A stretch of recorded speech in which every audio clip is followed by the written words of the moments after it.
It's time for Watson Watch. Cue the horn, John.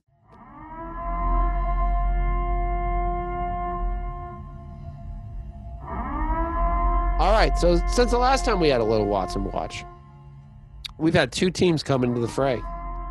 And it's all the teams that we saw coming. It is the dumpster fire known as the Jets. And what we kind of predicted earlier, we heard earlier, is the Dolphins. There are three teams in the AFC East that need or could use a quarterback of his caliber, and two of them are not the Patriots, and it's both those teams. I don't understand why anyone would want to go to the Jets. Can we just get this out of the way? Like, I understand the Dolphins. You got Brian Flores, who has been proven to be a great coach. You got a good defense. You got a good young core. They probably just need a quarterback, plus like a couple weapons on offense that they can get through the draft and free agency. Like, this team is close to popping. I get they that won they have 10 games. But bringing in Watson kind of like accelerates the process. Right. But I don't get the Jets. The Jets is insane, man. I mean, I have the next bullet point is this dude is addicted to losing.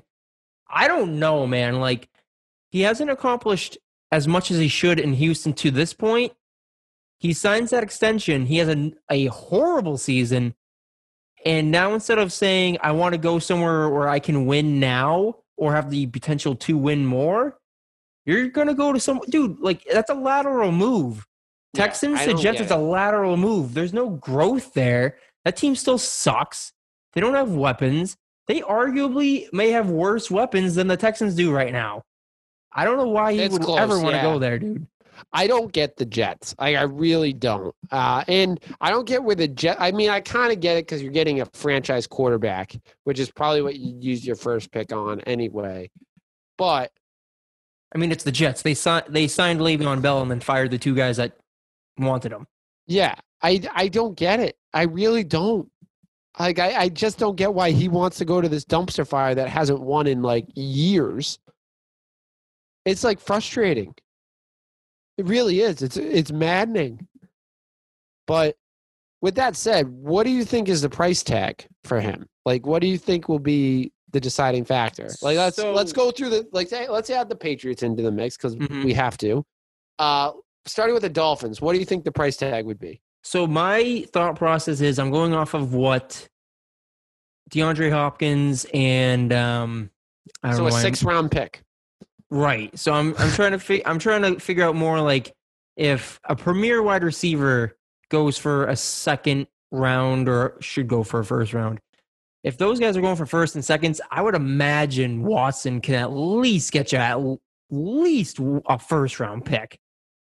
And that's just more.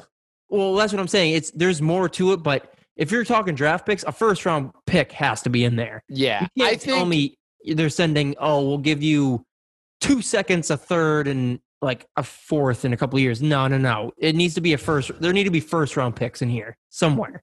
Now, I think the Dolphins have a little bit of a leg up because they can trade him Tua. Like, Tua, they don't need a waste of a crap ton of picks, don't they? They also have a ton of picks, but that kind of saves them from drafting a quarterback. Right. This guy's already a top quarterback in the draft. So, and he's got playing experience. Right, too. And if you're attaching Tua, that might eat a first round pick. That's what I'm thinking. Like, so I'm thinking Tua, maybe a first, and then like some other pick or a player. The Jets are going to have to give up probably their first round, their high first round pick, and maybe, I don't know, a wide receiver or maybe like a couple firsts and like a fourth, something like that. And I think the Patriots are going to be close. Here's the thing. There's trouble in paradise with Stephon Gilmore. I was just about to say. So I'm thinking we could package Gilmore. I don't want this to happen because I love Gilmore, and that kind of hurts our defense. But he didn't play for most of this year anyway. Maybe you package Gilmore in a first, and then you get Watson. I was going to say maybe trigger Gilmore first and maybe like a third. I think we have multiple third-round picks. Yeah. I think we got a couple thirds for like Tom leaving and stuff like that. So I mean, you get a former defensive player of the year, a first-round pick, and a third-round pick. I mean, I would take it. Yeah. I would take that if I'm the Patriots. We have Nick Caserio there. Yeah, I feel like we could pull off a deal. But I mean, the Patriots do have options now. Like, there's a lot of quarterbacks out there. Maybe if Deshaun Watson doesn't want to come here, all right, have fun in New York. Let's maybe get Matty Stafford. Aaron Rodgers said his future is there are options out there. It's not like Deshaun Watson's going to be the head of any free agency class because he signed a 4-year extension. So it's not like he's going to set the market. Yeah. I would say, though, if you're not talking Aaron Rodgers, he's the best available. So, like, if you can get him, I'm definitely on the get I'm definitely on the get Deshaun Watson bandwagon. Right. But if him or the Texans are asking for a king's ransom, the teams could be like, well, I could just go get Matt Stafford for a quarter of that price. Right. So, and our secret weapon, Matt Patricia, is going to help us. Yeah, Matty P can get him here. Well, I think it's going to be interesting. You know, obviously, we probably won't hear much until after the Super Bowl, but I'm excited. He's definitely going somewhere, and I love the quarterback shakeup. We're going to go say, man, it shakes things up.